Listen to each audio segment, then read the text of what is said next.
Number one అంటారు. అసలైన number one Gurukashi university.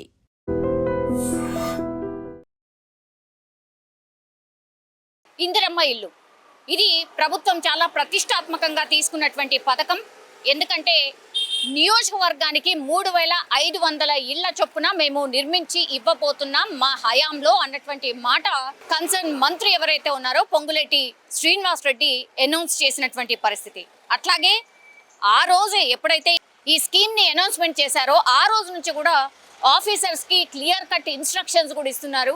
మీ ఇష్టం వచ్చినట్టు చేసిన ఒక్క అనర్హుడికి కూడా ఈ ఇందిరమ్మ ఇళ్లను కేటాయించినా మీ పైన చర్యలు తప్పవు అనేటువంటి మాట చాలా స్ట్రిక్ట్ గా పొంగులేటి శ్రీనివాస్ రెడ్డి సమీక్షలో వీళ్ళందరికీ చెప్పినటువంటి పరిస్థితి ఉంది. ఇప్పుడు గ్రామాలలో ఇళ్ల నిర్మాణం జరుగుతోంది. అట్లాగే రాష్ట్ర వ్యాప్తంగా ఈ సంవత్సరం 1,73,000 ఇండ్లు కట్టాలని నిశ్చయంతో ప్రభుత్వం అయితే ముందుకు వెళ్తున్నటువంటి టైంలో ఇప్పుడు 1,73,000 ఇళ్లలో 50,000 ఇళ్ళు ఆల్మోస్ట్ తుది దశకు చేరుకున్నాయి. ఈ మాసంలో అంటే శ్రావణ మాసంలోనే చాలా ఇళ్లకు గృహప్రవేశం చేయడానికి కూడా ఏర్పాట్లు జరుగుతున్నాయి. ఈ టైంలో ఇప్పుడు మళ్ళీ ఇంకోసారి సర్వే చేయాలి అనే నిశ్చయానికి ప్రభుత్వం ఎందుకు వచ్చిందంటే కొంతమంది అనర్హులకు కూడా ఈ ఇళ్ళు కేటాయించబడ్డాయి.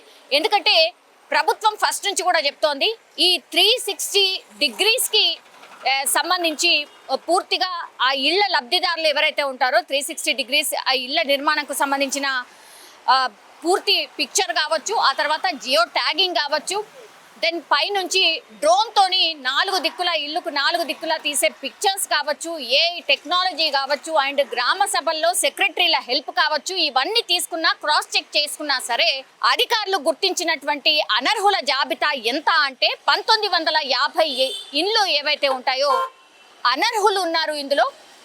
పూర్తిగా ఇప్పుడు ప్రభుత్వం చేపడుతున్నటువంటి ఇళ్ల సంఖ్య టోటల్గా 5,000 ఆల్మోస్ట్ నిర్మాణం పూర్తయిపోయి రెడీగా ఉన్నాయి. 8,000 ఇళ్ళు తుది దశకు చేరుకున్నాయి. అంటే 8 ప్లస్ 5,000 ఇళ్ళు ఎంత అంటే 13,000 ఇళ్ళు ఆల్మోస్ట్ గృహప్రవేశానికి సిద్ధంగా ఉన్నాయి. శ్రావణ మాసంలోనే గృహప్రవేశానికి అందరు కూడా సీఎంతో పాటుగా మంత్రులందరూ కూడా హాజరై గృహప్రవేశాలు చేయించడానికి ఏర్పాట్లు జరుగుతున్నటువంటి టైంలో చాలా కంప్లైంట్స్ కూడా వచ్చాయి. ఇప్పుడు ఎవరైతే ఈ గ్రామ సభల్లో ఉన్నటువంటి కార్యదర్శులు సెక్రటరీలు ఎవరైతే ఉంటారో వీళ్ళు కొంతమంది అనర్హులకు కూడా ఇల్లు కేటాయించే రకంగా కొంత సహకరించారు.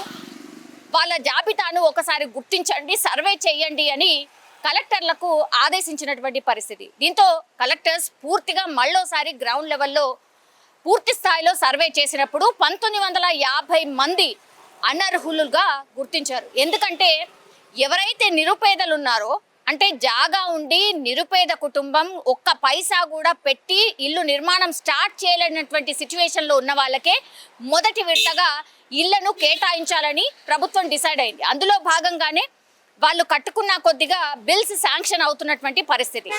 అలాంటిది జాగా ఉండి ఆల్రెడీ 1950 మంది ఎవరైతే అనర్హులుగా గుర్తించబడ్డారో వాళ్ళు ఆల్రెడీ ఇల్లు బేస్మెంట్ వరకు పూర్తి చేసి ఇందిరమ్మ ఇల్లు ఎట్లాగో వస్తాయి కదా అన్న నిశ్చయంతో వాళ్ళు ఇళ్ల నిర్మాణం స్టార్ట్ చేశారు. సో బిల్స్ శాంక్షన్ కాలేదు, అట్లాగే వాళ్ళకు ఎక్కడ కూడా ఇల్లు వస్తుంది అనేది కూడా భరోసా లేకుండా ఎట్లా స్టార్ట్ చేశారు, అసలు అఫీషియల్గా వాళ్ళ పేర్లు కూడా లిస్టులో లేకుండా ఎట్లా స్టార్ట్ చేశారు అని పూర్తిగా సర్వేలో తేలిన తర్వాత ఇప్పుడు ఆ 1950 మంది ఎవరైతే ఉన్నారో వాళ్ళందరినీ కూడా జాబితా నుంచి తొలగించి మళ్ళీ ఆ 1950 మందిని కొత్తగా ఈ స్కీమ్లో చేర్చినట్టుగా అధికారులు చెప్తున్నటువంటి సిచ్యువేషన్ అయితే కనిపిస్తోంది.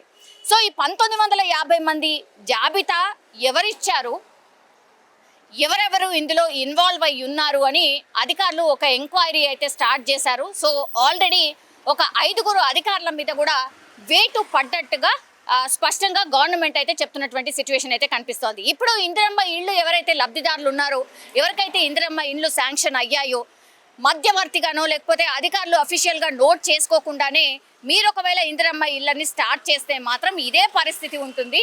ఖచ్చితంగా మళ్ళీ ఇంకోసారి సర్వే చేస్తారు. అప్పుడు మీరు అనర్హులుగా తేలితే మీ డబ్బు వృధా అవుతుంది, మీకు ఇల్లు కూడా ఫర్దర్గా రావు అనేటువంటి విషయాన్ని చెప్పడానికనే మరోసారి రీసర్వే చేయించినట్టుగా అధికారులు చెప్తున్నారు. అట్లాగే కలెక్టర్లకు కూడా క్లియర్ కట్ ఇన్స్ట్రక్షన్స్ కూడా ఇవే. ఎవరైతే నిజమైన లబ్ధిదారులు ఉన్నారో, ఎవరికైతే ఇళ్ళు లేవో వాళ్లకు ప్రయారిటీ వైజ్గా ఫస్ట్ వాళ్ళకే శాంక్షన్ చేయాల్సిందిగా ఇప్పుడు అధికారికంగా అధికారులకు చెప్పినటువంటి విషయం. సో ఒక్కసారిగా ఈ 1950 మంది ఎవరైతే అర్హులు ఎవరైతే కారో వాళ్ళకు కూడా ఇండ్లు శాంక్షన్ కావడంతో పూర్తిగా దీనిపైన మళ్ళీ ఇంకోసారి ఎంక్వైరీ వేయాల్సిందిగా పొంగులేటి శ్రీనివాసరెడ్డి స్ట్రిక్ట్గా ఆదేశాలు ఇవ్వడం, ఆ తర్వాత హుటాహుట్న అధికారులు కూడా రంగంలోకి దిగి వాటన్నిటిని రెక్టిఫై అంటే ఆ 1950 మంది అనర్హులు ఎవరైతే ఉన్నారో వాళ్ళని తొలగించి అర్హులు ఎవరైతే ఉన్నారో వాళ్ళని కొత్తగా జాబితాలో చేర్చడం జరిగింది. దీంతో లబ్ధిదారులు కూడా చాలా సంతోషాన్ని వ్యక్తం చేశారు. బికాస్ గవర్నమెంట్ ఇంత స్ట్రిక్ట్గా ఉంటే కానీ ఎవరైతే అనర్హులు ఉంటారో వాళ్ళకు ఒక్క ఇల్లు కూడా అవదు, ఎవరికైతే కావాలో వాళ్ళకి లబ్ధి చేకూరుతున్నట్టు అవుతుంది అనేటువంటి మాట ఈవెన్ లబ్ధిదారులు కూడా చెప్తున్నటువంటి అంశం. సో ఒక రకంగా గవర్నమెంట్కి సంబంధించి కూడా చాలామంది హ్యాపీగా ఫీల్ అవుతున్నారు. ఇట్లా అన్ని పథకాల్లో కూడా క్రాస్ చెక్ చేస్తే ఎవరైతే అనర్హులు ఉంటారో వాళ్ళందరినీ తొలగించి అర్హులకే అన్ని పథకాలు అందే అవకాశం ఉంటుంది అని చాలా మంది అభిప్రాయపడుతున్న సిచ్యువేషన్ అయితే కనిపిస్తోంది.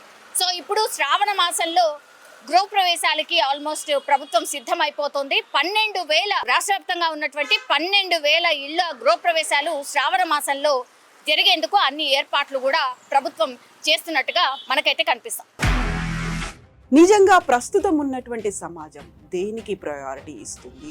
ఆర్థిక సంబంధాల చుట్టూ మాత్రమే తిరుగుతోంది. మళ్ళీ ఎన్నికలంగానే చాలా విరక్తి కలుగుతాం.